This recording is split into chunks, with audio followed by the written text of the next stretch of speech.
Hola, Hola, bienvenido. ¿cómo va? Bien, perfecto, gracias. Voy a comenzar yo, que soy Aldana de Andrea, estoy a cargo de moderar esta mesa. La mesa es una charla, es un intercambio de opiniones, de discusiones, puntos de vista. Lleva por nombre ¿Qué entendemos por soberanía tecnológica? ¿Y qué rol tenemos desde la sociedad civil?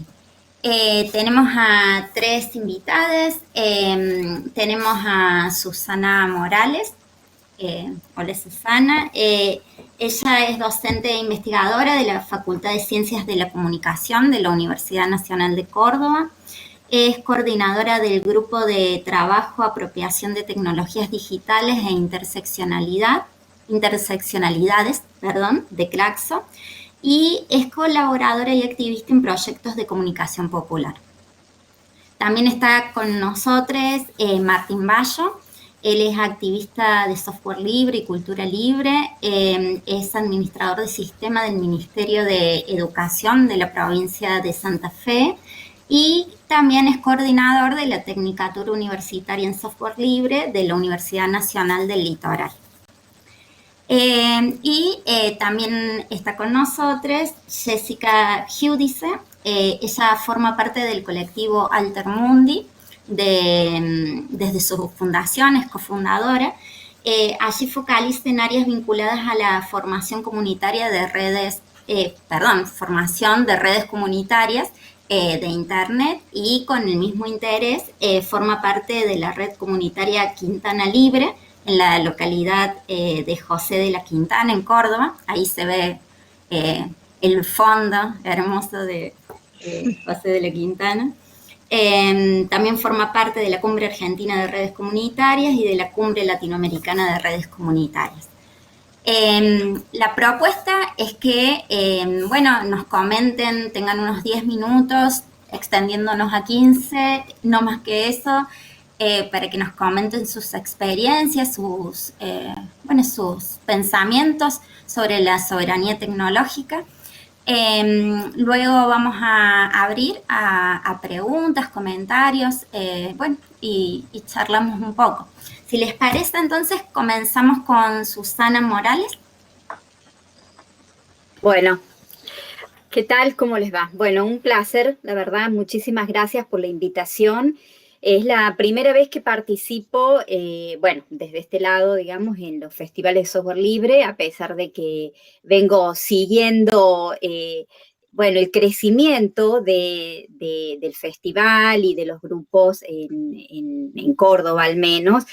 Así que bueno, para mí es un placer, agradezco fundamentalmente a Matías Bordone que me invitó y me alegro de estar participando con el resto de los compañeros y compañeras de la mesa, Aldana, Silvina, Martín.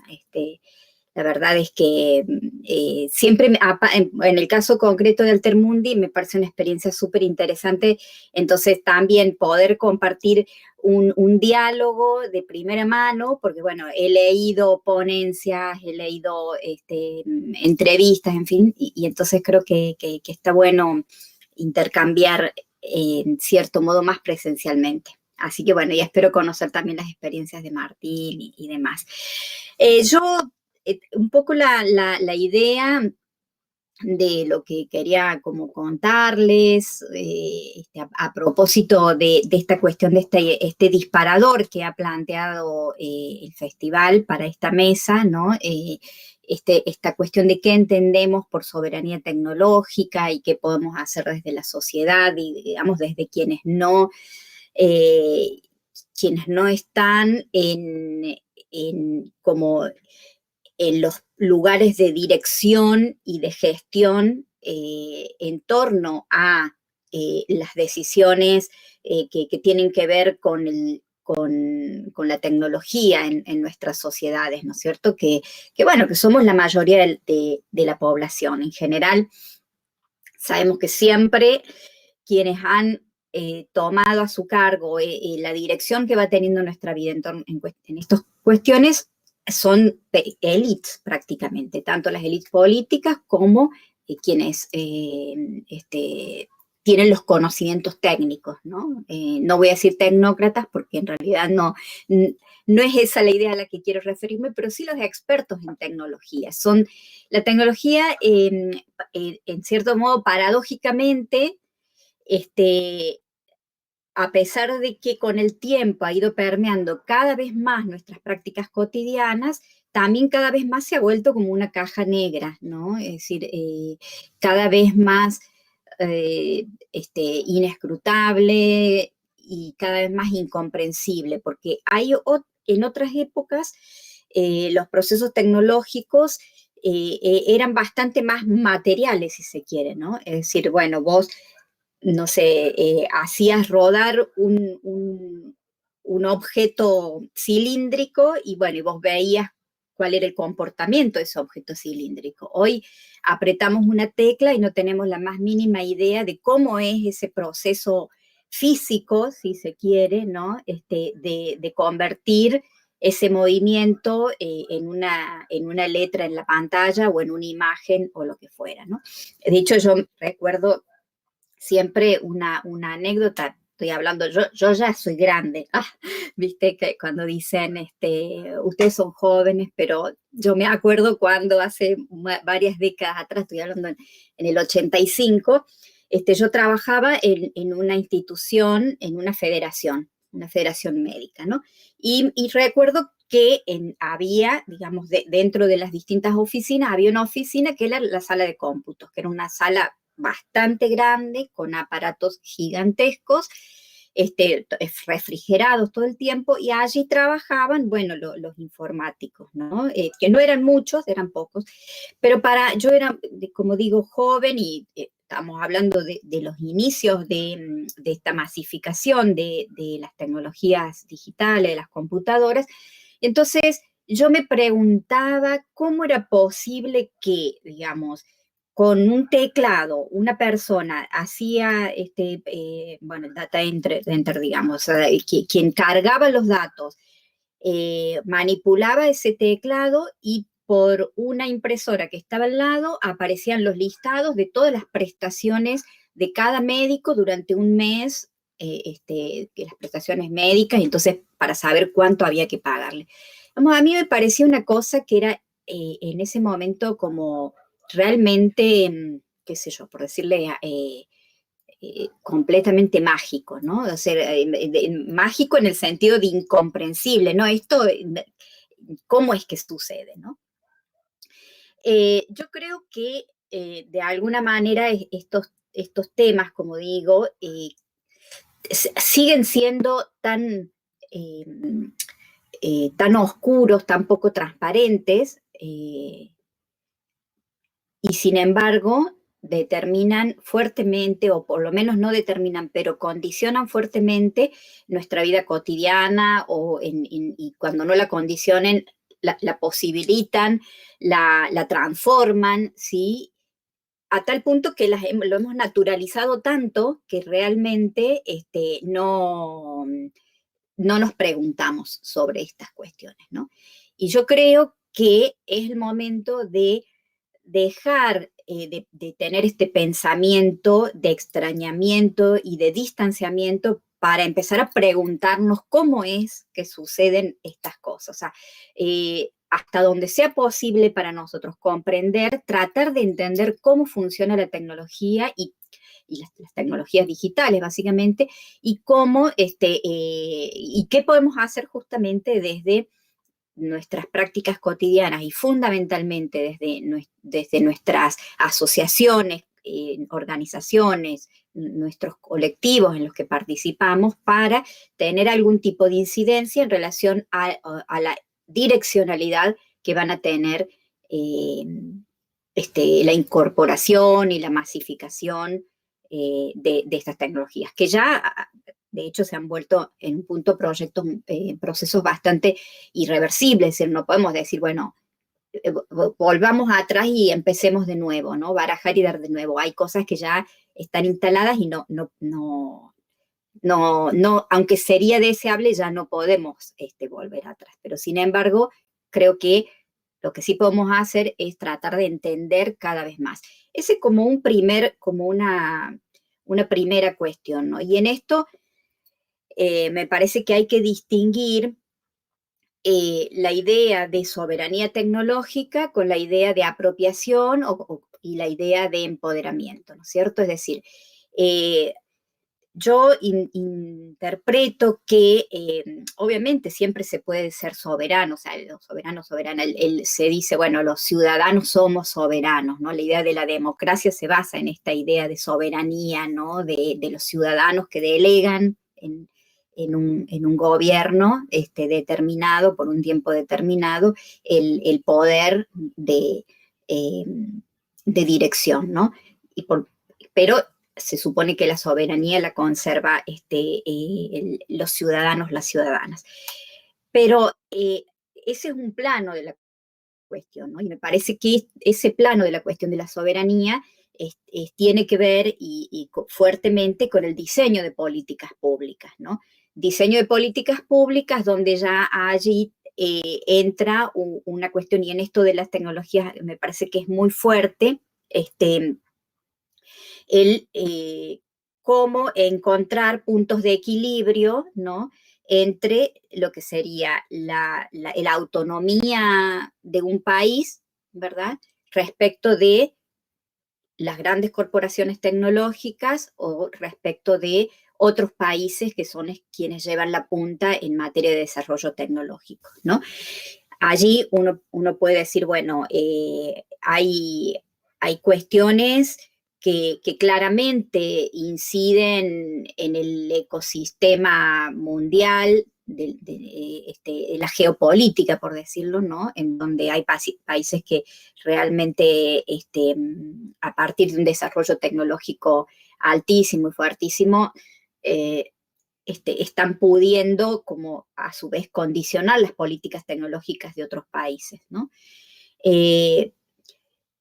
Y ahí me parece que sí es necesario buscar como un punto de equilibrio, ¿verdad? Y bueno, yo creo que ya podemos hablar en un ratito de ciertas iniciativas, como en el caso de Argentina, lo que son las políticas tecnológicas o las políticas del desarrollo de satélites como ARSAT y últimamente la creación de la nube híbrida en gobierno, en fin, eso me parece que son claramente intentos de avanzar hacia procesos de autonomía y de soberanía tecnológica, ¿verdad? Que asumen determinadas características. Pero hay otro plano, que es un poco lo que planteaba antes yo respecto de la cuestión de la apropiación, y ahí es cuando lo vinculo con mi propia recorrido, ¿no es cierto? Yo vengo trabajando estos temas de la apropiación de tecnologías desde una idea de apropiación que tiene como dos niveles o dos registros. Por un lado, la apropiación que las personas, individual y colectivamente, hacemos de las tecnologías, ¿no es cierto?, en nuestra vida cotidiana, ¿verdad? Y allí me parece que hay dos palabras claves de esta idea, que son, por un lado, el conocimiento y por otro lado, la reflexividad, ¿sí? Es decir, conocer qué son, para qué sirven, cómo se utilizan, qué implicancias tienen. Y por otro lado, la reflexividad, es decir, preguntarnos ¿para qué nos sirve a nosotros, a nosotras, una determinada tecnología en mi vida cotidiana? ¿Para qué quiero estar, no sé, subiendo a Facebook o a Instagram o a cualquier otra red social todo el tiempo las fotos de la comida que como, de mis hijos, de mi familia, etcétera? ¿Para qué quiero? ¿Qué significa para mí hacer esto? ¿No? Es decir, no pensar, naturalizar de tal manera que este es el modo en que la cultura hoy, en el que se participa de la cultura, para decir, bueno, a ver, ¿para qué nos sirve individual y colectivamente determinadas prácticas que se han instalado como aquellas legítimas, valiosas, etcétera, ¿no? Entonces, esta idea, como digo, de apropiación en el plano de los usos de nuestra vida cotidiana, del uso de las tecnologías, también, digamos, la idea de apropiación como una disputa, ¿sí? Es decir, entender que las tecnologías son objeto de disputa en todos los planos, ¿no? En el plano económico, en el plano social, disputas, ¿por qué? Disputas por distintas cosas, desde la propia materialidad, desde la infraestructura, por decirlo de alguna manera. Hay países que producen tecnologías, pero hay países que los consumen, hay grupos económicos que las producen y otros que los consumen. Y entonces, y también de otras cuestiones, como por ejemplo de lo que se habla en este momento de una manera más actual, la cuestión de los datos, ¿no? Esa apropiación de los datos. ¿Quién se apropia de los datos? Que son las huellas que nosotros dejamos en este tránsito y en esta vivencia a través de Internet y de las redes, etcétera, ¿no? Es decir, cada clic, cada navegación, cada consumo, cada compra, cada cosa que compartimos, que subimos, etcétera, da lugar a un conjunto de datos que son materia prima para que determinadas empresas o determinados grupos puedan orientar, ¿verdad? Sus publicidades y que nos proveen a cada paso, ¿no? Y entonces como que realmente, como también se dice, nosotros propiamente nos hemos vuelto el objeto que se vende, ¿no es cierto? ¿Sí? Somos también la mercancía, ¿no? Nuestros perfiles, nuestros consumos como usuarios, ¿sí? Entonces, bueno, digo, de nuevo esta idea de la apropiación como disputa. ¿Quién se apropia de qué? ¿Sí? Si somos nosotros que nos apropiamos de las tecnologías o son quienes producen tecnologías que se apropian de nuestros tiempos, de nuestros datos, de nuestras opiniones para seguir consolidando su situación de privilegio y de poder, ¿no es cierto? Entonces, me parece que en esto, ¿qué podemos, pensando ya un poco para ir cerrando esta pequeña introducción como disparadora para charlar entre todos, ¿no? Me parece que ¿qué podemos hacer nosotros, nosotras, nosotres? Yo creo que básicamente hay distintas cuestiones que tienen que ver con lo que planteaba antes, ¿no? de la reflexividad, es decir, lo primerísimo, o sea, poder preguntarnos hacia dónde como personas y como colectivos queremos que se dirija esta sociedad que indefectiblemente se dirige hacia un mundo cada vez más tecnológico, ¿no? A su vez, también me parece que hay un concepto que creo que es interesante, que lo planteaba Teotonio dos Santos, ¿no? Uno podría distinguir lo que es la tecnología incorporada y lo que es la tecnología desincorporada. La tecnología incorporada es la tecnología que ya viene con el aparato, ¿no es cierto? Y que de alguna manera uno sí la puede desmontar, y yo creo que la gente de Altermundi puede aportar mucho en ese sentido, en esa línea, ¿no? De cómo producir tecnología y no consumir la tecnología que ya viene incorporada en los aparatos, ¿no? Pero en el plano de lo que es la tecnología desincorporada, que es el conocimiento y las representaciones, que viene después de la representación. Es decir, cuando nosotros pensamos qué podemos hacer, cómo nos representamos el valor de un determinado objeto tecnológico, ¿sí? También estamos en mejores condiciones para, digamos, incorporar tecnología, que es aquella que se pone en juego para poder hacer funcionar esa tecnología. Es decir, poder de alguna manera resignificar y recrear aquellos usos previstos y poder utilizar esas tecnologías para aquello para lo cual no necesariamente ha sido previsto o simplemente para adaptarlos a nuestras propias proyectos de autonomía, ¿no es cierto? Los proyectos de autonomía individual y colectiva. Entonces ahí yo creo que, digamos, aunque lamentablemente los condicionamientos son mucho más fuertes de los que quisiéramos, porque, no sé, si pensamos en el tema de las redes, ¿no? Los niveles de censura que hay atrás de redes sociales como Facebook, como Instagram y tantos otros, es alarmante. O sea, las desconocemos, o mejor dicho, el común de las personas no tenemos acceso a conocer con tanto detalle cómo se produce, pero bueno, existe y bueno, como digo, a pesar de eso, ¿sí? Es el mundo en el que nos toca vivir y comparativamente con las posibilidades que teníamos hace 20, 25 años atrás de poder poner a circular y compartir con otras personas discursos alternativos y prácticas alternativas, son infinitamente mucho mayores hoy, ¿sí? A pesar de que también son fuertes la vigilancia, la censura, etcétera, ¿no?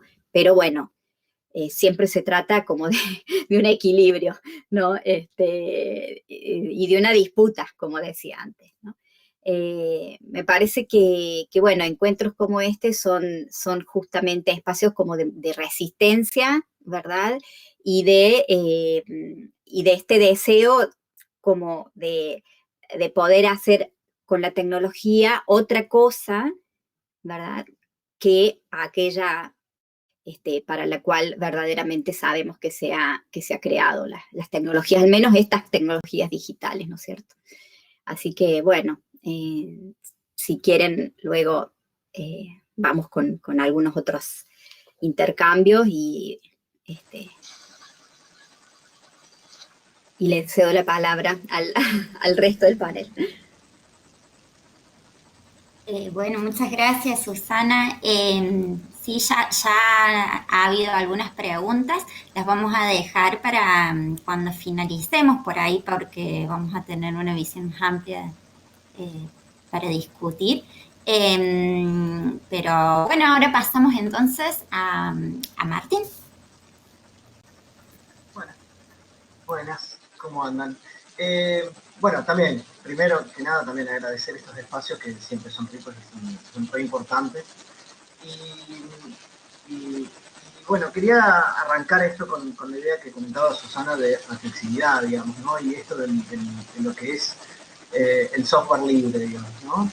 Y, a ver, desde varios espacios de activismo donde venimos trabajando, pensamos que el software libre no es solamente el software que se puede modificar, se puede adaptar, bueno, todas las 4 libertades que ya sabemos, ¿no? Sino que también es básicamente un movimiento social que trata también de buscar la igualdad en el mundo digital, por decirlo de alguna manera, ¿no? Entonces, esta disputa, como decía Susana, del activismo, estas disputas que tiene el software libre, se dan en todos los lugares, ¿no? Y en esto de buscar de adaptar nuevas tecnologías o adaptar las tecnologías que existen.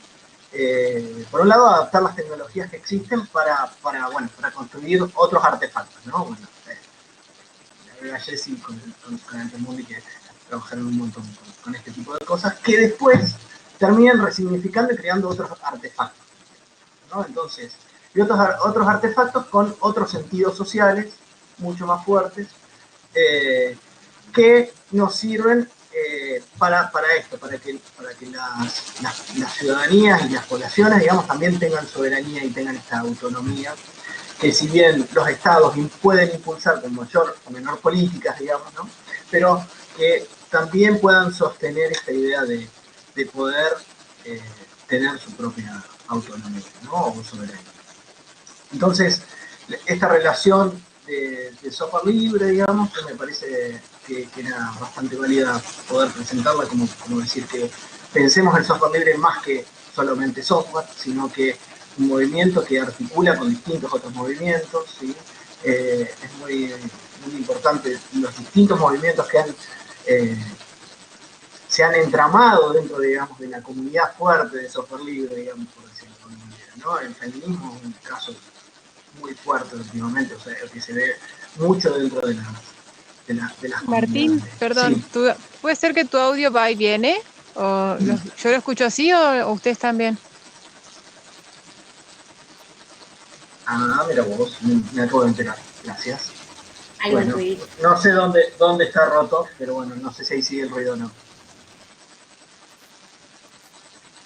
Ah, para qué está eso. No me había fijado en eso. Ahora se escucha bien. Perfecto. Perdón, me equivoqué de micrófono. Bueno, ahí soy tecnólogo, ponele, por decirlo, digamos, soy informático y bueno, también le erro, digamos, ¿no? Bueno, entonces, bueno, esta idea de que el software libre es un movimiento social y que se entrelaza con muchos otros movimientos, bueno, es algo que venimos trabajando de esto, de las actividades civiles que venimos laburando en distintos momentos, digamos, ¿no? Con distintos compañeros y compañeras que, bueno, que vamos activando y vamos disputando espacios, como decía Susana, y que por ahí se van logrando cosas, digamos, ¿no? Bueno, uno de esos es, por ejemplo, la tecnicatura, yo lo veo, muchos lo vemos como eso, como un logro de activismo dentro de la universidad, dentro de espacios bastante difíciles de trabajar estos temas y que son necesarios para, bueno, para tener, o creemos que son necesarios para que poder educar en tecnologías y que haya gente que pueda trabajar en tecnologías libres y en pos de la soberanía, ¿no? En pos de que la gente pueda trabajar y pueda salir, a ver, una idea de la tecnicatura es que los y las estudiantes, no salgan para trabajar, no tengan la idea de trabajar en una empresa o en Google o en distintos lados, sino trabajar para la comunidad, digamos, ¿no? Entonces, por ahí tratamos de articular con distintas comunidades, por ejemplo, en trabajo final, digamos, ¿no? Que los estudiantes puedan ver cómo trabajan las distintas organizaciones para poder colaborar y entender también cuáles son las lógicas de estas comunidades que luchan por este tipo de soberanía, digamos, o independencia, digamos, ¿no? Entonces, bueno, quería sumar esas miradas, ¿no? Entonces, muy importante que se vaya entramando, digamos, distintas acciones para que cambiar estas estructuras fijas y poder llegar a articular con distintas partes de la sociedad, digamos, ¿no? Y eso es activismo, por más que se ve, no, es difícil de ver, digamos, de los distintos grupos y de la acción civil, digamos, ¿no? Porque van influyendo de a poco, digamos, ¿no? Bueno, ahí para arrancar eso nomás quería comentar nomás, ¿no? Bueno, qué difícil ser la última cuando dos personas han hablado tan claramente. A veces pienso que hablar de soberanía tecnológica puede sonar un poco acuciante, como que nos sobrepase, ¿no? Decir, bueno, ¿yo cómo puedo intervenir en la soberanía, ¿no? ¿Cómo puedo mejorar la situación en tanto soberanía tecnológica?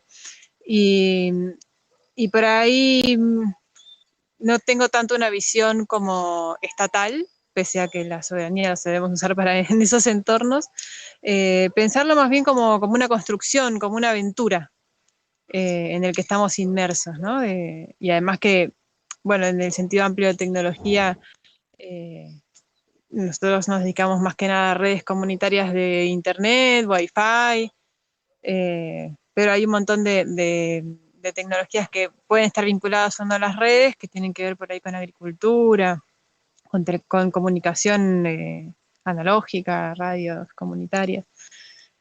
Y como no tenernos un soberistómetro, a ver quién es más soberano de esa tecnología, o quiénes se animan a más desafíos a nivel de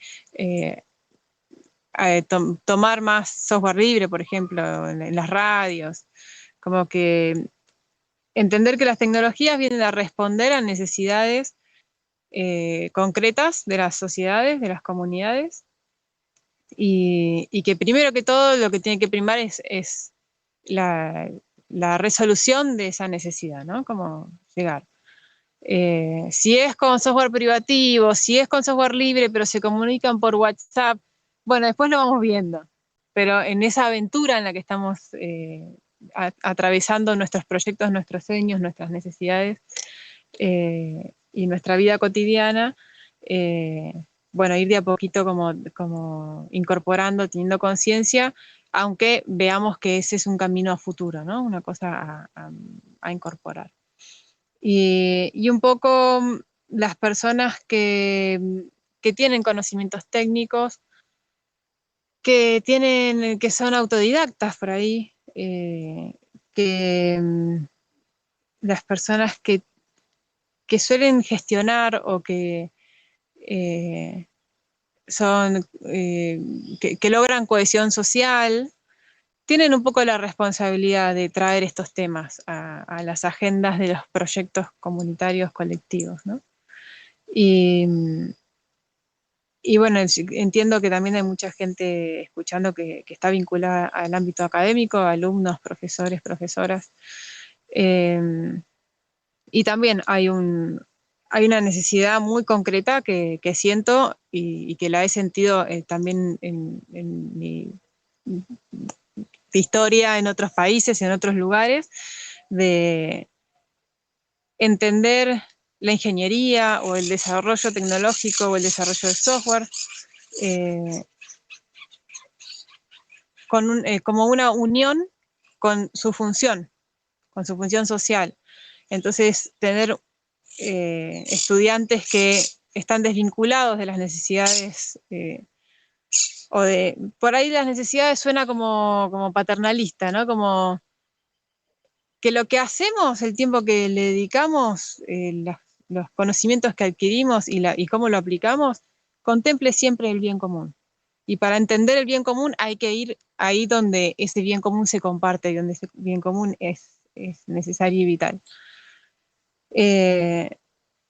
Entonces, bueno, para mí y para muchos y muchas es eso, una aventura de conocer personas, de conocer situaciones, de adaptarse, de repente de comer comida que no te gusta o comida exótica y decís, uy, yo tengo hoy unas ganas de papas fritas.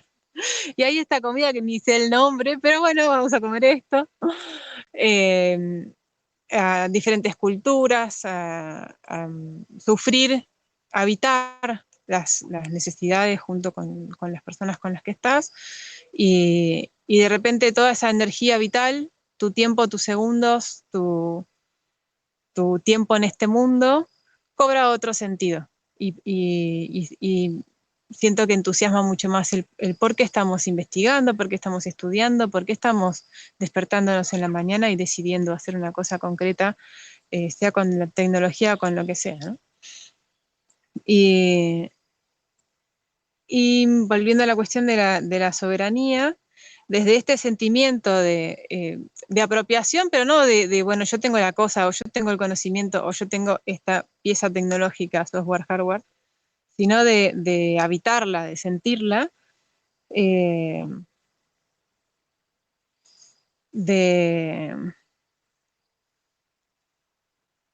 de hacerlo uno con la vida misma, ¿no? La tecnología. Y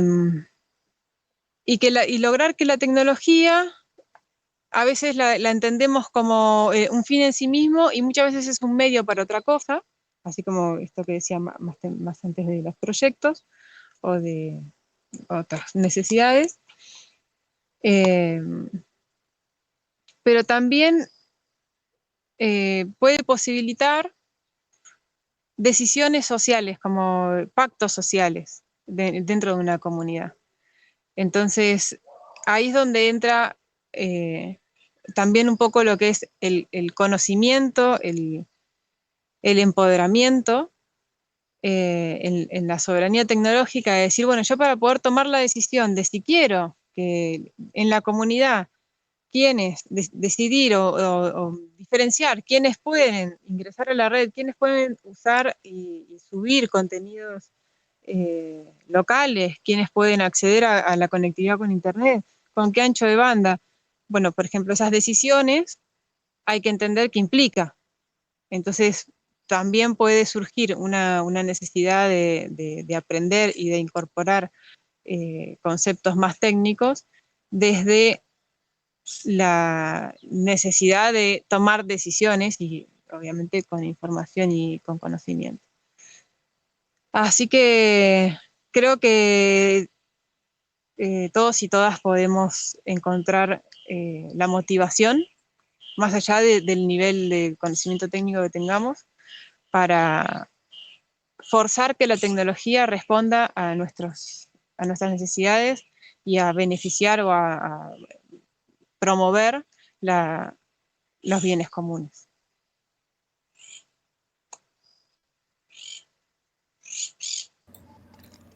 Bueno, muchas gracias.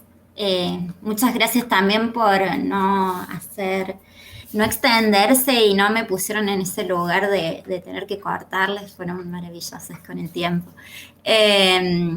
Bueno, como les anticipaba, ya ha habido algunos comentarios, algunas preguntas. La primera pregunta la hace Gra. En realidad es un planteo, son una serie de preguntas. Lo hace en particular a partir del comentario de la charla de Susana, pero entiendo que pueden contestarla entre los tres. Se las leo. Dice, a propósito de lo señalado por Susana, ¿cómo hacer presente aquello que hemos naturalizado? ¿Alcanza con ello?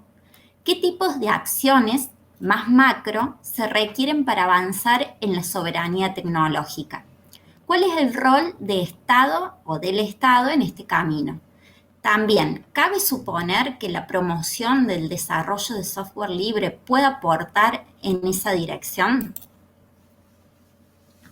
Y luego, perdón, hay otro comentario de acá también, que es un festejo de una formulación de la idea de soberanía tecnológica como un campo en disputa, un proceso de construcción y por tanto dinámico. Dice que linda formulación. Bueno, si quieren si alguien quiere avanzar Bien, sí. Bueno, yo arranco con algunas ideas y después si ustedes agregan.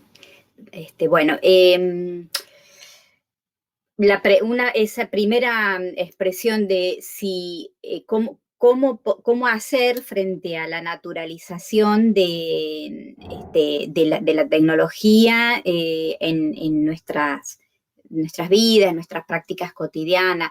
O sea, yo allí creo que no alcanza con la voluntad individual, ¿sí? Me parece que yo en el trabajo que vengo haciendo durante todos estos años en torno a estos temas, he encontrado que el espacio más revolucionario, más potente para desnaturalizar estas cosas es la escuela, ¿sí? O sea, es la educación, y la educación en general, pero particularmente las escuelas, las universidades, digamos, esos son para mí los espacios privilegiados donde hay que poner en agenda y hay que poner a discutir estos temas. O sea, cuando nosotros, bueno, conocemos lo que fue la política en su momento del conectar igualdad, la dotación de tecnologías, de las computadoras a los chicos. Ya previo a eso, la ley de educación, donde en la currícula de los distintos niveles también se ponían en agenda cuestiones que tienen que ver con la comunicación, con los medios, con las tecnologías digitales, la cuestión de la informática. O sea, hay un mandato hacia la escuela de incorporar tecnologías, tanto del el hardware, el software, como los contenidos. Quizás ahí, y esto lo he observado en distintos encuentros y lo he puesto a discutir, lo es, o lo que tuvo menos hincapié, se hizo menos hincapié, es en discutir justamente estas cosas que tienen que ver con la idea de apropiación, o sea, ¿para qué queremos esa tecnología? ¿Sí?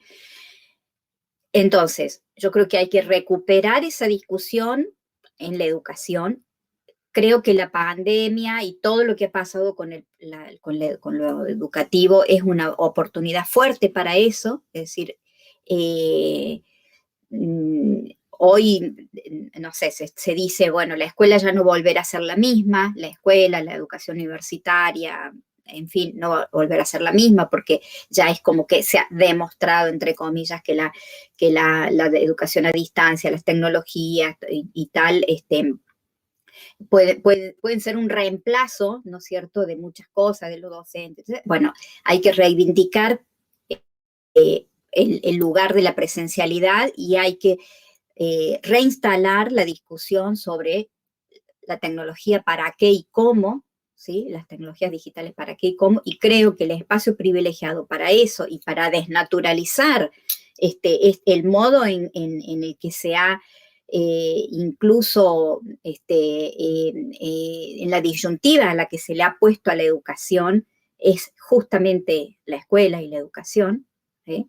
Porque, a ver, los programas Conectar Igualdad, como el de Argentina, pero el CEIBAL en Uruguay y todos los otros en los países de América Latina, tienen que ver con un mandato hacia la escuela de ser la punta de lanza para la expansión y el consumo de tecnologías. O sea, esto es así. Entonces, bueno, reivindicar y recuperar que la escuela es el lugar donde podemos rediscutir estos mandatos y estos discursos celebratorios, ¿no?, de lo que es la tecnología de manera crítica.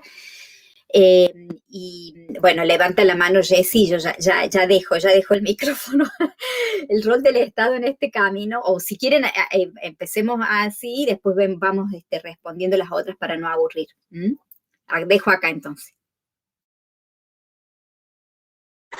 No, yo quería agregar que desde mi experiencia, las veces que he viajado y le he comentado a gente del exterior lo que era el programa Conectar Igualdad, se quedaban como que no lo podían creer de todas las ramificaciones que tenía ese proyecto, porque no solamente era una cosa de entregar dispositivos, sino también era producir y reproducir software libre a nivel estatal con un departamento dedicado a eso, metido dentro del Estado, no tercerizado. Y respecto de lo que vos decías, Susana, sobre las escuelas, no solamente a nivel educativo, alumnado, sino que la escuela, sobre todo la primaria y la secundaria, que era el foco del Conectar Igualdad, tiene una penetración en las familias muy fuerte. Entonces cambia realmente el sistema de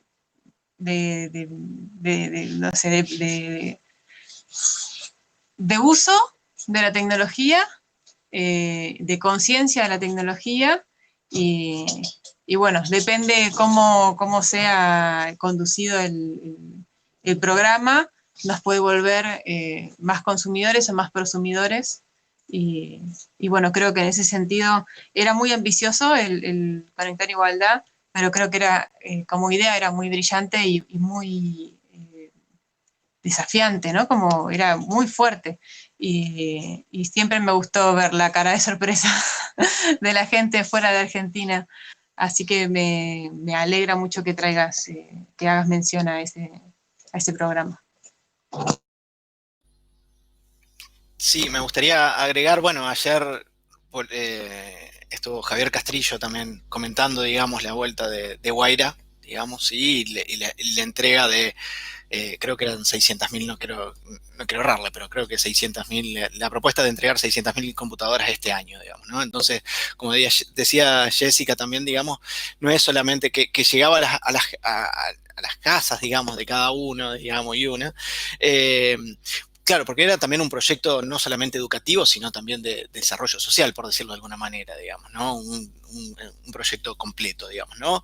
Que, a ver, parece que está volviendo y nos alegra mucho, digamos, a mucha gente nos alegra de que podamos impulsar esta idea de soberanía y educación con tecnologías y ciertas tecnologías y discutiendo las tecnologías, qué tecnologías, para qué, con qué sentido. Bueno, eso, digamos, nos parece que está buenísimo, que es un paso importante desde el Estado para hacia una soberanía, ¿no? Que nos, por lo menos que nos presente, nos abre el abanico de decir, bueno, está todo esto, vamos a discutirlo, digamos, y está todo a discutir, digamos, ¿no?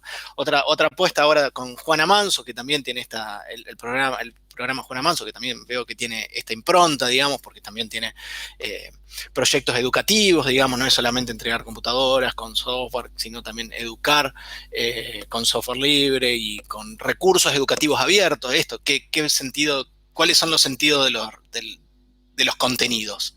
¿Sí? Bueno, esto, ¿no? También los recursos educativos abiertos, la importancia de que los docentes se apropien del contenido o de los materiales de estudio, digamos, ¿no? Y que los readapten y no que sea una bajada de línea tal como debería, como se trabaja muchas veces, ¿no? Entonces, esta pequeña soberanía del docente, por decirlo, de adaptar sus contenidos, bueno, me parece también que abre un abanico ahí para que se pueda hacer, digamos, ¿no? Entonces, este tipo de políticas son lo que rompen a esta idea de tecnologías naturalizadas, porque solamente venía Windows. Bueno, ahora supuestamente vienen, supuestamente, ya anunciaron que vienen solamente con Linux, digamos, ¿no? Con Guaira, que también es una apuesta re difícil, digamos, ¿no? Porque hay esta naturalización, perdón, de que una computadora es con Windows, bueno, hay que romperla, digamos, ¿no? Y ahí se necesita también las comunidades, digamos, ¿no? Las comunidades, las universidades, bueno, todas las organizaciones que puedan estar, digamos, ¿no? Entonces, las políticas son muy necesarias, pero no solamente quedan ahí, digamos, ¿no? El rol de la ciudadanía es fuerte, digamos, para o acompañar o adaptar o ir por más, tal vez, ¿no? Querer ir por más, digamos, de esta idea de soberanía, ¿no? Y entonces, bueno, también ahí se abre el juego esto de la educación, digamos, ¿no? No solo a aprender, sino a educar qué tecnologías nos convienen, cuándo nos convienen y cómo nos convienen, digamos, ¿no? Eso para cerrar ahí la parte de educación.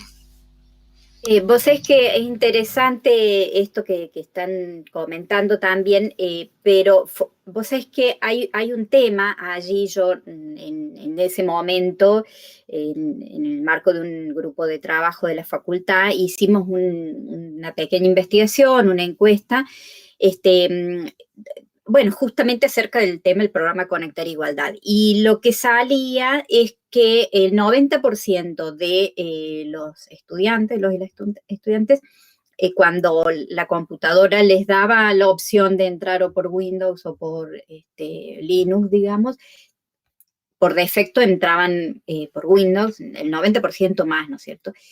Y otras preguntas que tenía la encuesta era si sabían lo que era, a qué aludía estos dos sistemas, ¿no? Windows y Linux, ¿no?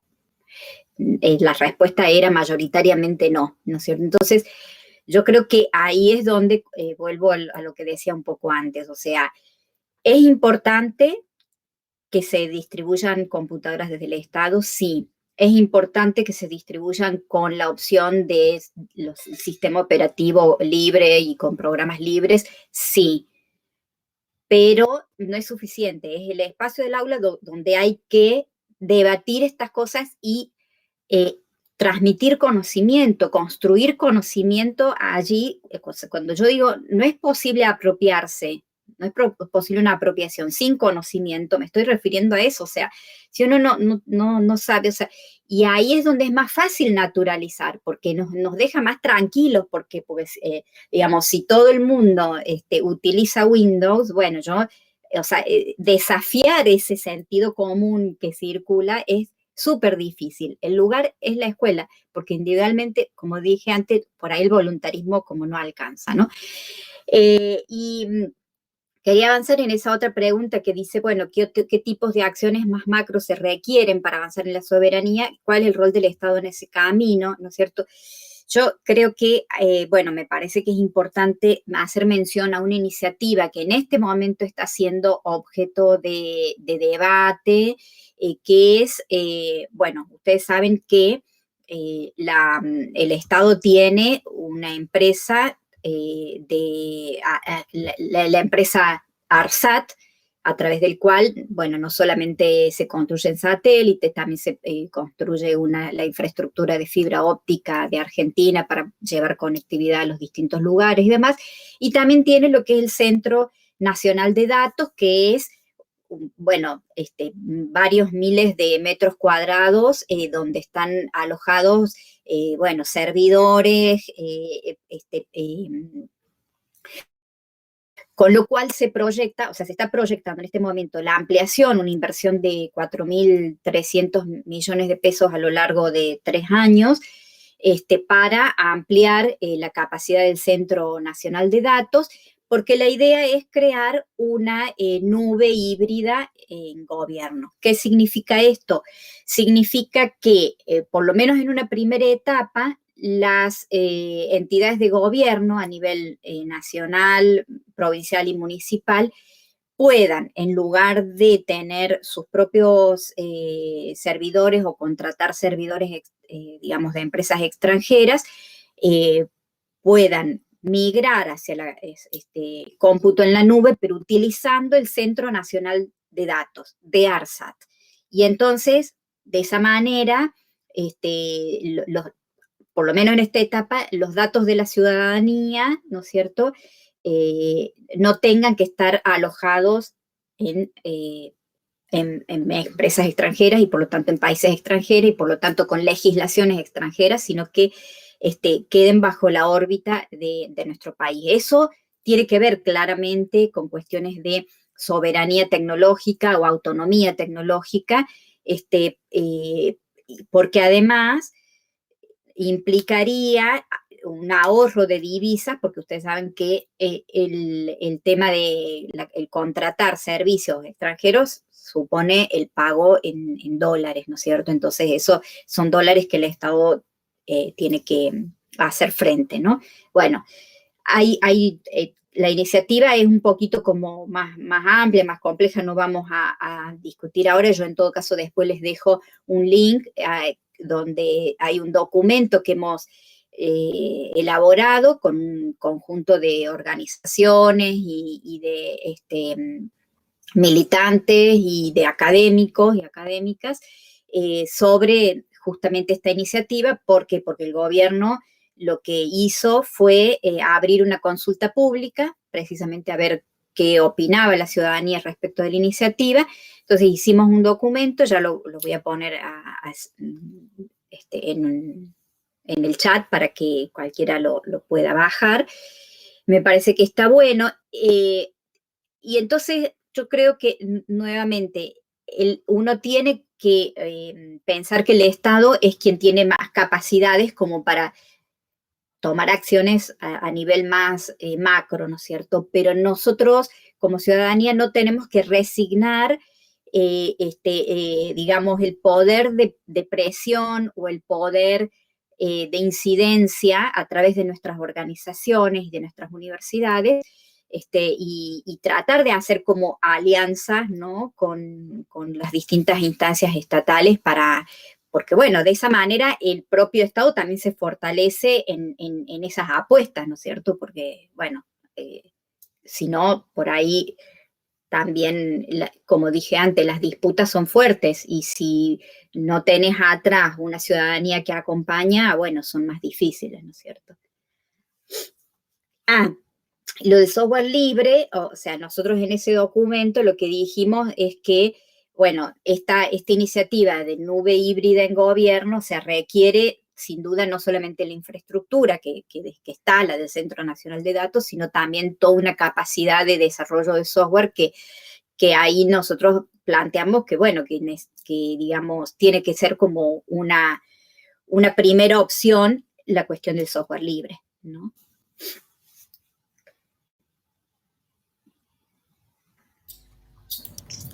Bueno, sí, si quieren. Perdón, respecto de eso, Sí. El programa incluía como una progresión, no era que solamente tenía Windows y Linux y siempre iba a entrar por Windows, sino que primero vino con Ubuntu, también vino con Linux Mint, una tanda de computadoras. Después empezó Guaira, siempre hasta ahí iniciaba con Windows, y hubo todo un debate y una investigación para decidir cuál era el momento en el cual el sistema predeterminado iba a ser Linux. Y eso tenía que ver con la progresividad de la adopción de los sistemas. Y bueno, y también, como vos decís, es muy importante la participación de la escuela y de los docentes y un poco, bueno, también como motivar al alumnado también,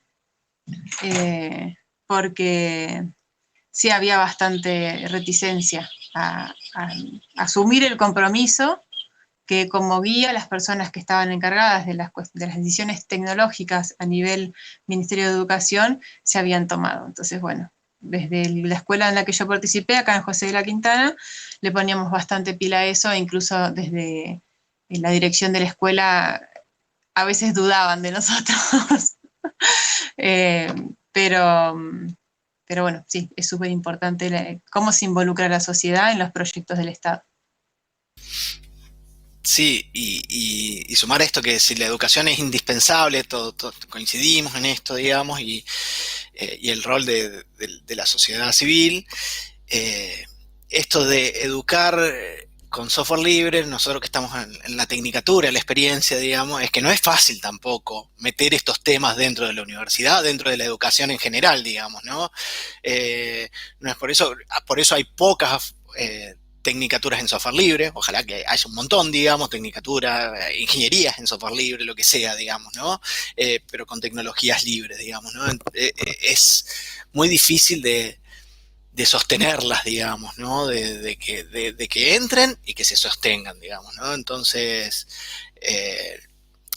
es difícil también esto. Decimos, bueno, está el aparato tecnológico con software libre, bueno, ahora hay que educar. Bueno, ¿cómo hacemos para educar eso? Tampoco es sencillo porque hay mucha dificultad de ingresar ahí, digamos, ¿no? Esto que contaba Jessie recién de, bueno, la directora tenía sus miedos, digamos, ¿no?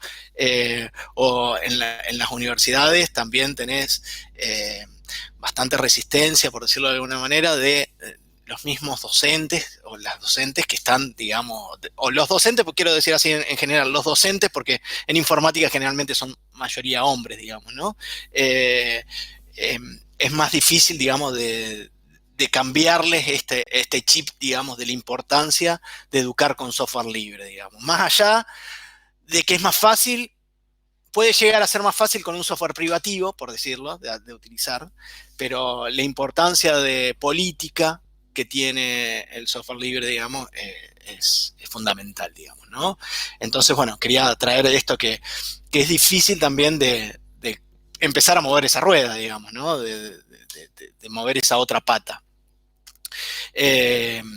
Pero el software libre, tal como decía Susana, digamos, es indispensable, pero también tampoco no suficiente para una soberanía tecnológica, digamos, ¿no? Para que el Estado tenga el control de los datos y de lo que hace ese artefacto tecnológico, que es el software, digamos, qué es lo que está haciendo, digamos, ¿no? Para que la ciudadanía tenga el control o pueda llegar a tener el control de cómo funciona ese software y dónde van esos datos y qué pasa con esos datos, ¿no? Entonces, bueno, acá seguimos activando y decimos, bueno, una ley Argentina de software libre sería importante también, digamos, ¿no? Para llegar a eso, digamos, ¿no? Sabemos que las leyes por sí solas no hacen nada. Acá en Santa Fe tenemos una ley desde el 2010, la segunda ley de software libre, que se debe usar solamente software libre, y que aún no está reglamentada, digamos, ¿no? Entonces, bueno, pero se sigue activando, se sigue discutiendo de la importancia de tener que el Estado utilice software libre solamente, digamos, ¿no? Preferentemente eso. Pero como decía Jessy también, digamos, es importante que el Estado siga funcionando, ¿sí? Entonces, bueno, o que las cosas sigan funcionando. Entonces, esa transición, esa migración de software libre, de software privativo, perdón, a software libre, no es sencilla, digamos, ¿no? Tiene que haber gente preparada, que el Estado tiene que hacer eso, digamos, y la comunidad también. Tiene que estar eso y estar también el ambiente social, digamos, también encaminado, por decirlo, ¿no? Bueno, son pasos importantes a hacer.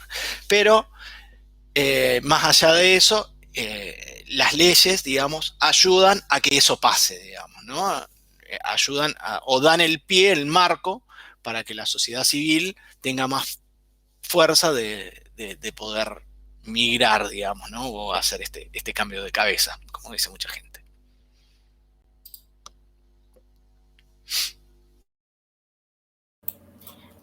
Les leo algún otro comentario. Acá Painé nos habla un poco de esto que sale repetidamente en la conversación de que hay al menos dos ópticas, ¿no? De la soberanía, sobre la soberanía tecnológica, esto de una óptica más estatal, que es el ámbito de aplicación más común de la palabra soberanía, pero también esta otra perspectiva que estamos señalando como relevante. Painé dice al respecto, Altermundi es una experiencia valiosísima en esta disputa por la soberanía. Esto de mostrar con hechos concretos que efectivamente esa posición soberana es posible. Habitar la tecnología me encanta. Luego, también hay una pregunta que está planteada para Jessica, pero creo que sería interesantísimo que la discutiéramos. Dice Juan, si no fuera la palabra soberanía tecnológica, personalmente me parece una palabra del siglo pasado. ¿Cuál sería la mejor palabra o algunas palabras que se ponen en juego cuando se plantean las redes comunitarias? Te la copio aquí en el chat. Perdón, ¿cuál es la palabra que es como arqueológica? Soberanía parece una palabra del siglo pasado, nos dicen. Entonces, ¿cuál sería la mejor palabra para aplicar en el caso de las redes comunitarias? Bueno, en los procesos que hemos compartido de redes comunitarias sí surge mucho la palabra de apropiación tecnológica, de empoderamiento de las comunidades, de autoprovisión de soluciones para las necesidades básicas, o para las necesidades en realidad, porque ¿para qué nos vamos a limitar a las básicas? Y no sé, por ahí esos términos suenan más, más modernos. Igual soberanía, sí puede ser que suene un poco anticuado, pero hay que reinventarla, hay que retomarla una y otra vez, para que no se nos olvide.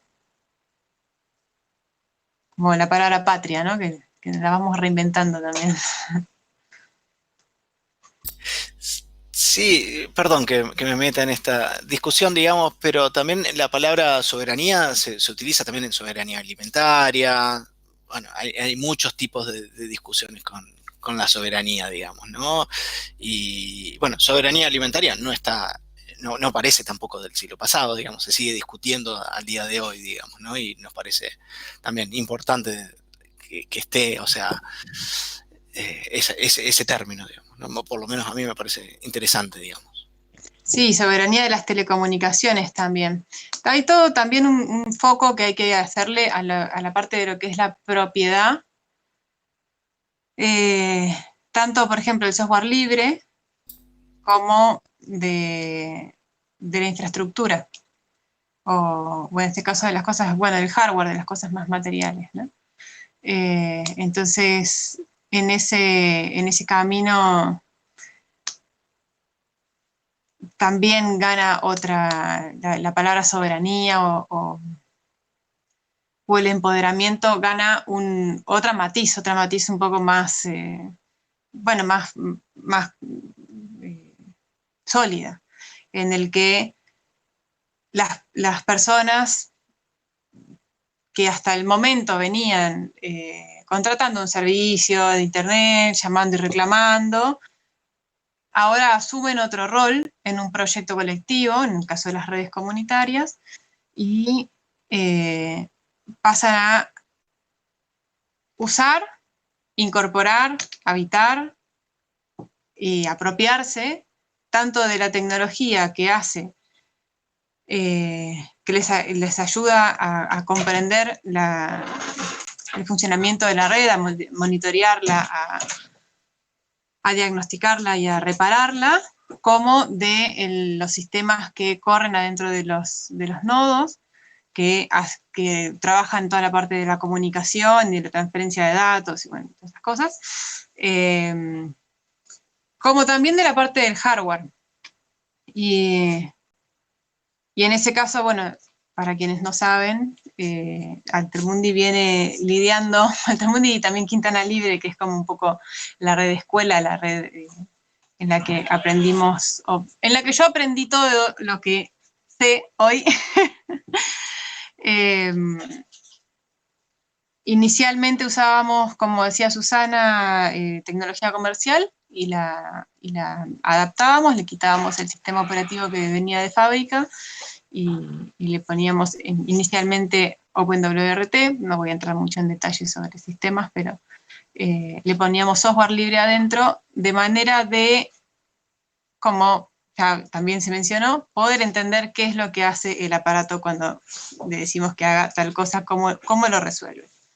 Y nos pasaba también que habían funcionalidades del hardware que se desbloqueaban, o sea, venían de fábrica bloqueadas porque esas funcionalidades estaban asociadas a productos más caros, pese a que el aparato tecnológico, el circuito, podía trabajar alguna funcionalidad, estaba limitada de fábrica.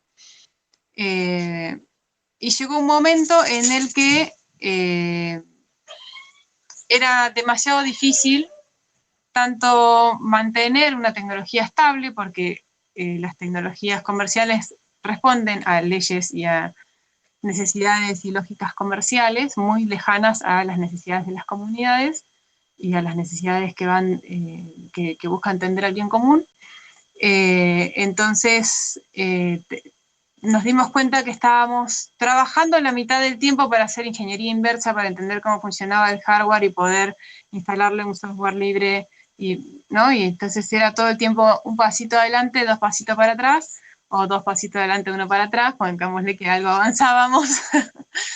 Y en un momento se discontinúa, al mismo tiempo que decidimos tener nuestra pisada más fuerte en soberanía tecnológica, que es empezar el diseño de nuestro propio hardware, o sea, nuestro propio router Wi-Fi y sus antenas, se discontinúa el aparato que más utilizábamos.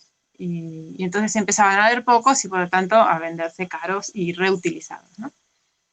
Y ahí es donde surgió el proyecto Libre Router y bueno, y ahora es el hardware Libre Router que ya existe. Ya no sé a qué iba, pero iba un poco a esto de también la soberanía como una aventura, y bueno, esta terminó siendo una aventura que también hizo que Martín y yo nos conociéramos y que también haya una red comunitaria que nos une. Sí. Y me trae a pensar esto, a colar, digamos, cuál es el rol del Estado, digamos, ¿no? También acá, bueno, también ahí, en este ejemplo claro, digamos, cómo el Estado puede ayudar a este tipo de soberanía, digamos, impulsando, bueno, que se desarrolle mejor este tipo de hardware o de software o este tipo de tecnologías, ¿no? Bueno, esa es otra forma también del Estado de hacer políticas soberanas, digamos, ¿no? No que tenga toda la idea de que venga todo desde arriba del Estado, por decirlo de alguna manera, sino de distintos proyectos que hay en las comunidades, poder impulsarlos, digamos, ¿no? Entonces, bueno, esa es otra forma también para hacer políticas tecnológicas soberanas Sí. o autónomas. En ese camino, esto que mencionás, Martín, lo que me llamó mucho la atención cuando me empecé a acercar a la ENACOM, y bueno, tuvimos en un momento una reunión de una mesa compartida entre personas de diferentes ministerios y del Poder Legislativo y personas de medios comunitarios con foco en infraestructura de telecomunicaciones y redes comunitarias. Porque ponerle que de software libre tienen alguna idea, pero de hardware abierto, no, es cero. Y en ese camino, por ejemplo, me resultó muchísimo más complejo porque, vamos a ver.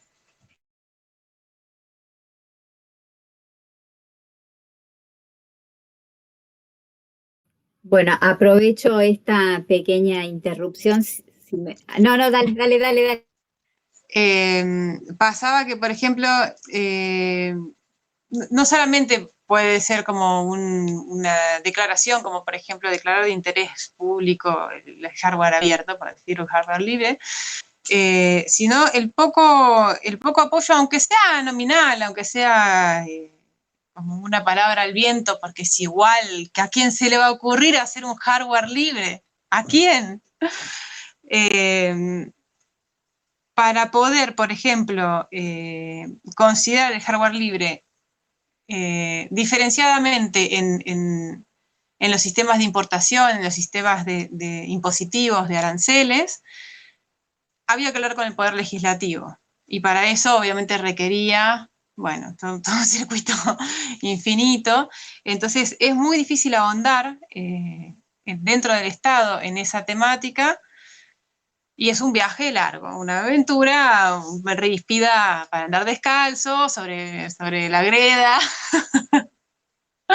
Pero estaría lindo, por ejemplo, yo soñaba, y sueño todavía, obviamente,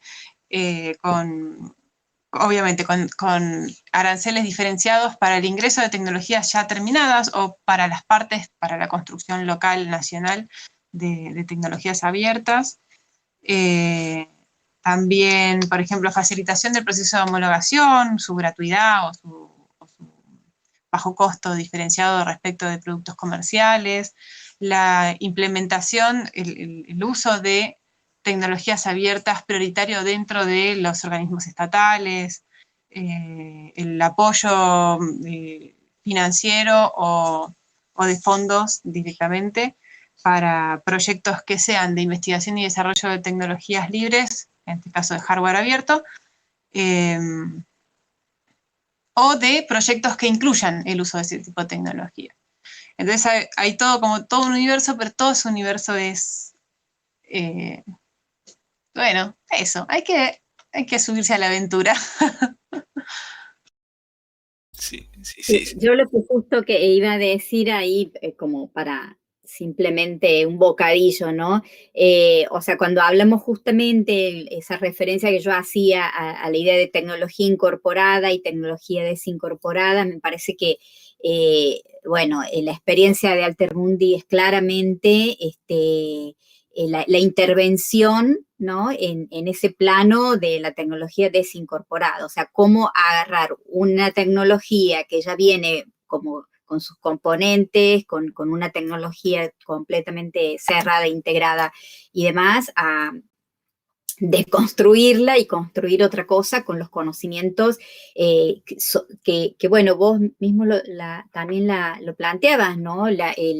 Esta formación autodidacta en muchos casos, porque, digamos, no es que son, hasta donde yo sé, digamos, no son todos ingenieros de la NASA, digamos, ¿no? Sino que es gente que en muchos casos de la propia comunidad que van aprendiendo en estos talleres a ir construyendo cosas y demás, y eso es lo valioso también que tienen, ¿no? Es decir, bueno, cómo cómo democratizar el conocimiento también respecto de la tecnología.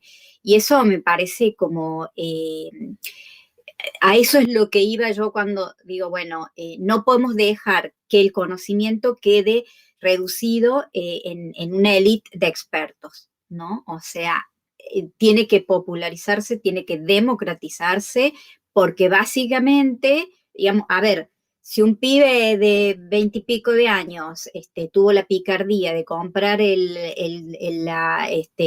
dominio de google.com.ar durante un par de horas, o sea, quiero decirlo, hay mucho de la tecnología que realmente es más fácil de aprender de lo que uno piensa, ¿no? Y en eso las juventudes son muy activas y ya creo que hay que apuntar y apostar a eso, ¿no? Y bueno, y la apropiación, como decimos, tiene que ver con eso, ¿no? Y otra cosa, bueno, esta cuestión de la palabra soberanía tecnológica, también considero que hay que reivindicarla, digamos, quizás no con el espesor que tiene, ¿verdad? Pero sí como un horizonte, o sea, creo que hay que reivindicarlo como un horizonte.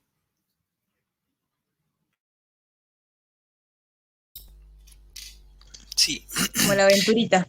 Sí.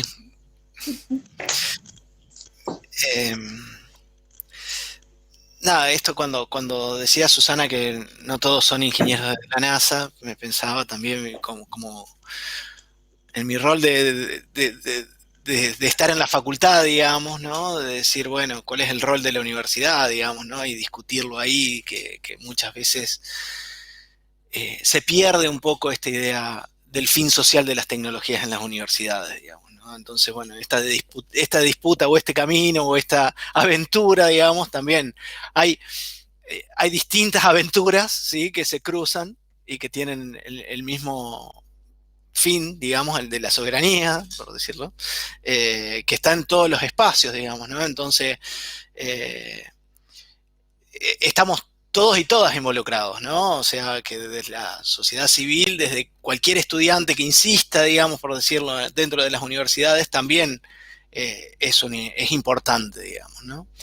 Más allá de los cargos que haya, digamos, ¿no?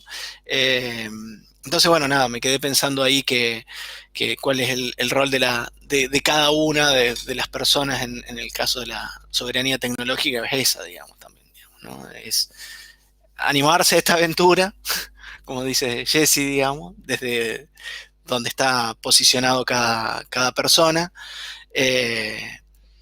y discutirse, digamos, qué tecnologías usar y ser críticos con la tecnología, ¿sí? Constantemente, digamos, ¿no? Repensarla constantemente. Eso.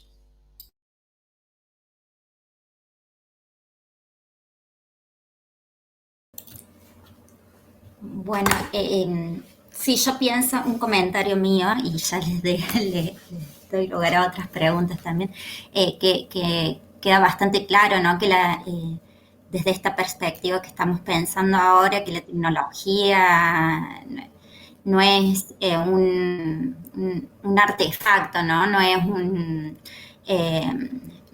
una mera herramienta, sino que es una mediación que nos constituye, que está constituyendo nuestras vidas continuamente y en muchos sentidos. Entonces, cuando Jessica habla de habitar la tecnología y le pone una dimensión mucho más vital, creo que se hace totalmente evidente que estamos como inmersos, ¿no? En un mundo tecnológico y por tanto tenemos que apostar a pensar la tecnología y evidentemente no somos meros usuarios, ¿no? Entonces habilitar el pensamiento en esa otra dirección que plantean. Ese era mi comentario nomás, ahora ya cedo la palabra a las preguntas que venían planteando. Hay una pregunta para Martín, ¿de qué se trata la tecnicatura en software libre?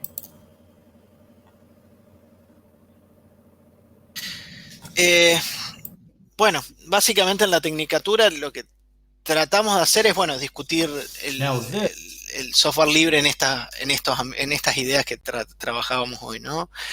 Es una tecnicatura a distancia donde, bueno, quiero hablar poco de esto porque me interesa más el tema de la soberanía en este caso, ¿no? Pero lo que tratamos de hacer es, bueno, es una tecnicatura de 3 años, donde no se necesitan conocimientos previos, donde tratamos de discutir el software libre en aspectos complejos, digamos, complejos y completos, digamos, no solamente técnico, sino también técnico-social, y que tiene un ciclo básico donde se conocen un poco lo que es los conocimientos básicos de desarrollo, administración y cómo funcionan las comunidades de software libre.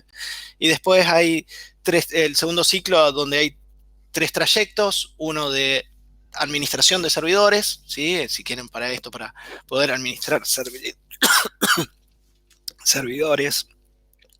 perdonen.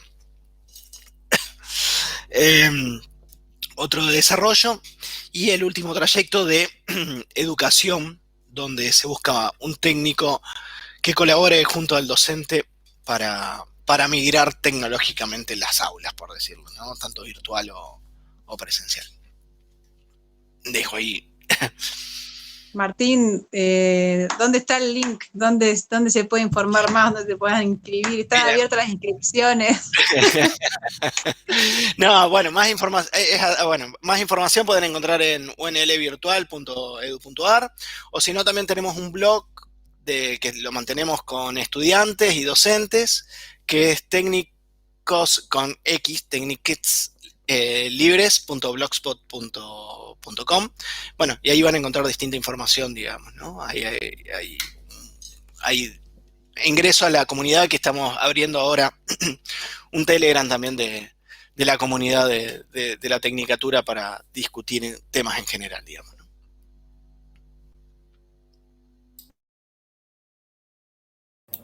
Perfecto.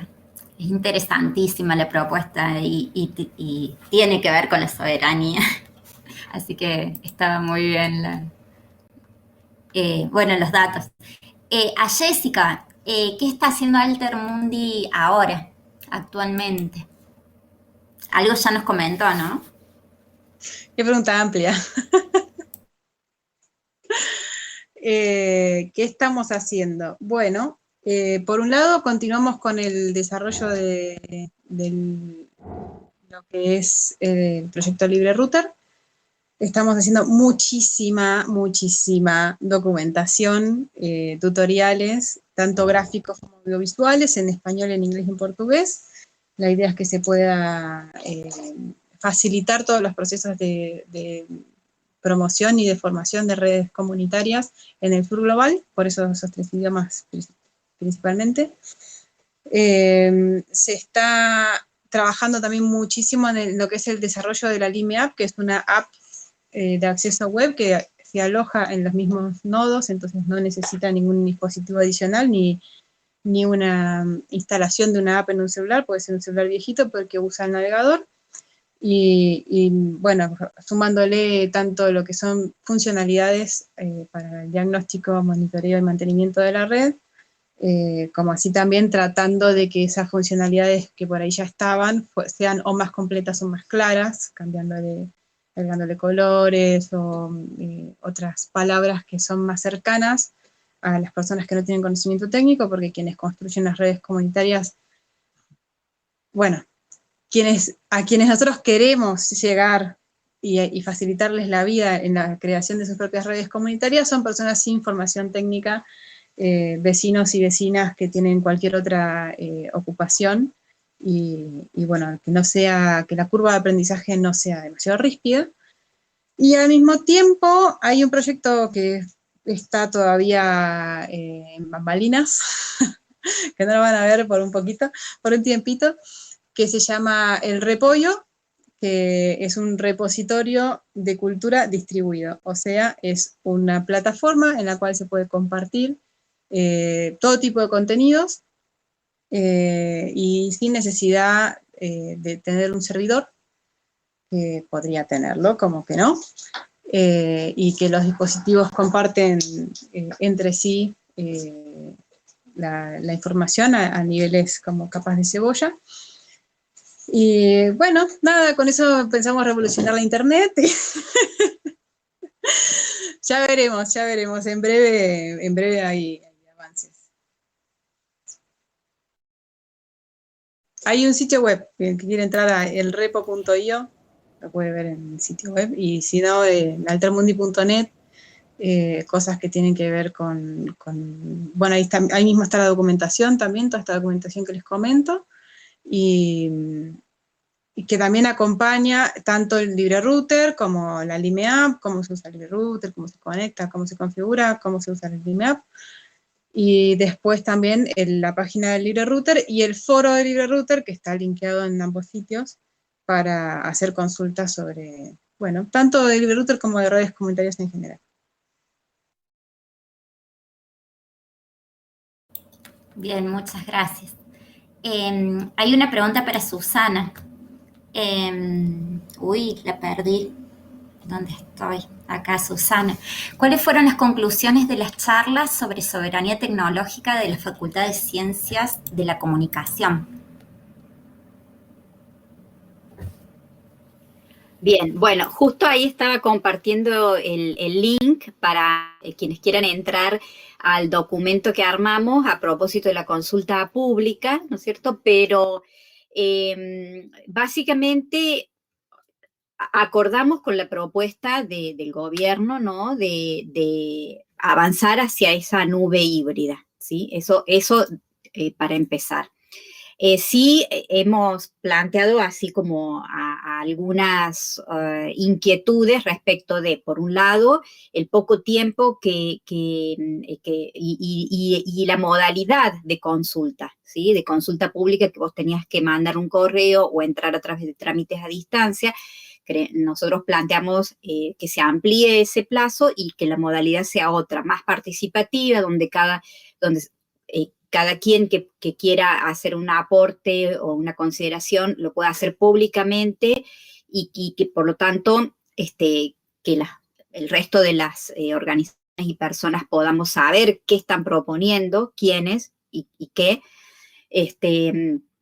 Y por otro lado, bueno, a ampliar, porque no hay muchas precisiones respecto a cómo se está pensando esta nube híbrida en gobierno. Sí, o sea, se sabe que va a ser, por lo menos para una primera etapa, para migrar los datos y el cómputo en la nube de los niveles de gobierno, pero no sabemos si también a mediano plazo va a estar disponible también para organizaciones sin fines de lucro, si privados también van a poder contratar los servicios de nube de esta nube, digamos, incluso qué tipo de servicios, si van a ser solamente infraestructura o también servicios de software. Bueno, una serie, digamos, de cuestiones más técnicas que no están especificadas.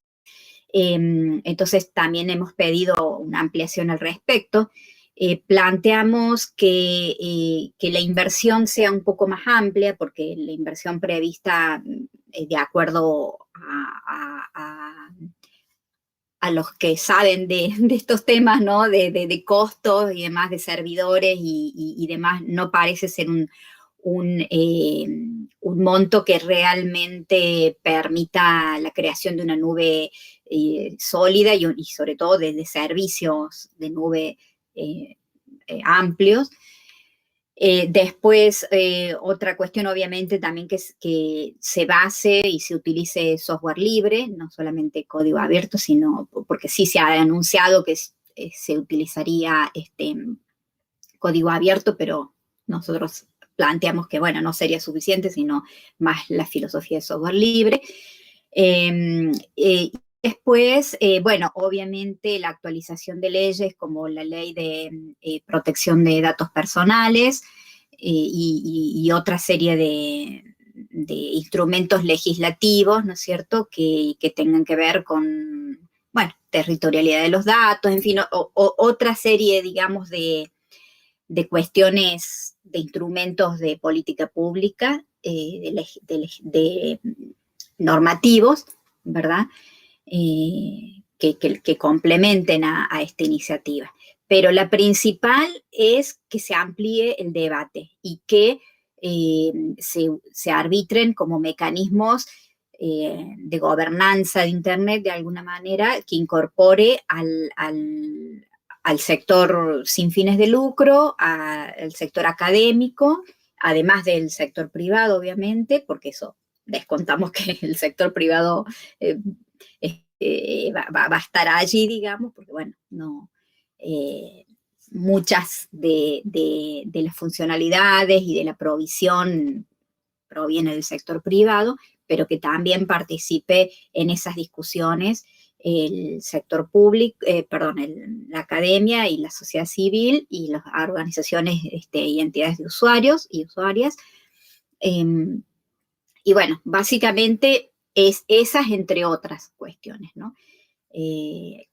También que esto se descuenta, ¿no es cierto? Que la contratación de personas que trabajen en el desarrollo de esta iniciativa estén suficientemente bien pagos para que no tengan que, bueno, vender su fuerza de trabajo a empresas extranjeras, que es lo que están haciendo muchas de los profesionales que se forman en las universidades públicas, ¿sí?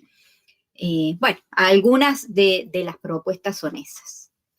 Pero vuelvo a decir, si quieren, para no entrar en tanto en detalle, se puede consultar en un link que lo dejé ahí en el chat, si después le pedimos a la gente de FLISOL que la comparta.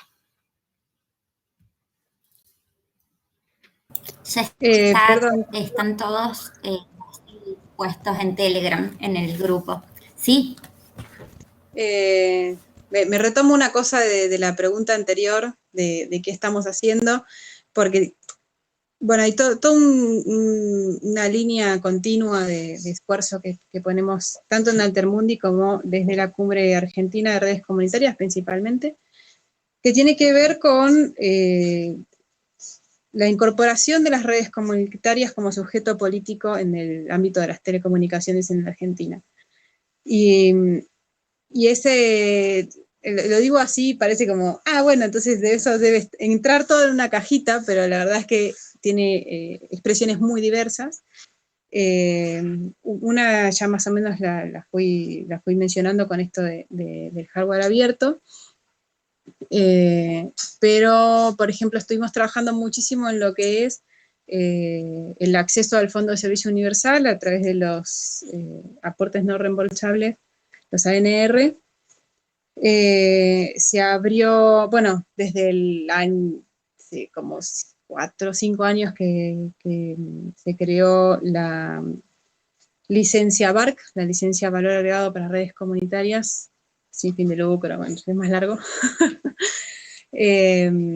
Y bueno, también se abrió el programa de barrios populares, que se está además reglamentado, y un programa de los ANR que es para zonas desfavorables, llaman, no sé quién lo llama así, porque hay que ver desfavorable para quién. Diría que para las redes comunitarias son zonas muy favorables, pero no está reglamentado hace bastante tiempo. Entonces, si no alcanza con la ley y nada más, echa la ley, echa la falta de regulación. Así que, bueno, continuar con esa conversación que empezó con esa mesa que les comenté más temprano con personas del Poder Legislativo, ministerios y los medios comunitarios. Y bueno, y también cuestiones, bueno, la homologación del LibreRouter también tiene toda una arista, tanto en Argentina que ya está completa, en Brasil está completa, en Colombia no hace falta y tenemos un documento que acredita que no hace falta. Y continuamos ese proceso en Cuba y no sé si en otro lugar. Estamos buscando la FCC también, si alguien tiene data. Y por otro lado, toda la parte que es formación y despliegue, que va también un poco en esto que hablábamos más temprano de el involucramiento de la sociedad y que tengan un vehículo o un medio para poder acercarse a esos contenidos. los procesos de formación, que los llamamos semilleros de redes comunitarias. Siempre estamos tratando de buscar financiamiento para que más comunidades puedan sumar sus proyectos y tener como un empujoncito económico para lidiar con los gastos iniciales.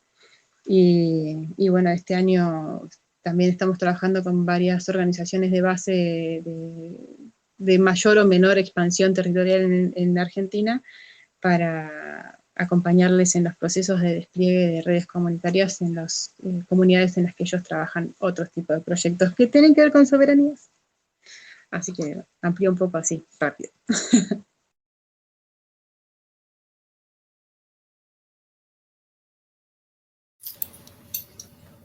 Bueno, súper interesante. Yo les comento, estoy en Río Cuarto, vivo, trabajo en Río Cuarto, y estamos con ganas de empezar en ese sentido del armado de una red comunitaria y entonces, bueno, hay muchas incertidumbres, muchas ganas y nos parece súper enriquecedora toda esta perspectiva. Bueno, en el chat hay agradecimientos, felicitaciones, ha sido todo muy interesante. Ya estamos más o menos en el horario que deberíamos ir cerrando porque luego hay otra actividad a las 19:30. Ya alguien me va a pasar el nombre de la otra actividad. Así que bueno, agradecerles a todos que aquí a nuestros invitados, nuestras invitadas, pero también a toda la gente que nos está viendo, que nos está escuchando, que está participando. Bueno, muchas gracias. Gracias a ustedes, un placer. Muchas gracias por invitarnos. Gracias, Martín y Susana, por esta linda y distendida charla enriquecedora. Sí, ya volvemos a hablar, Susana. Me parece muy interesante los conceptos que manejás y cómo los estructuras. Me gustaría ser un poco como vos. Ay, no, a mí me gustaría ser un poco como vos y de hecho estaba pensando que me voy a ir para San José de la Quintana para aprender a armar redes comunitarias. Y también voy a hacer la tecnicatura en software libre. Sí, no, ya todos vamos a la Quintana. Ya nos vemos ahí. Nos enredemos acá. Nos enredamos allá. Bueno, yo entro. Sí, perdón, Martín, dale. Sí. Eso, bueno, dale, así ya te dejo. No, era nada, para entrar, para agradecerles a todos también como parte de la organización. Bueno, yo soy Marcos, estoy como parte de la organización. Hoy estuve detrás de cámara, estaba acompañándoles en la charla. Más que agradecerles a todos, al Estrés y a Aldana, que estuvo ahí también coordinando esta charla, coordinando esta mesa, súper enriquecedora. Y bueno, eso. Para que alguien de la organización con cara también, nada, les pudiera agradecer y nada, eso. Más que agradecimiento de haberles tenido a ustedes. Gracias a ustedes. Bueno, les cuento que seguimos con un tallercito ahora sobre cuidados digitales. Vamos con un ratito de música mientras esperamos y bueno, después seguimos con el resto de la grilla. Enseguida volvemos.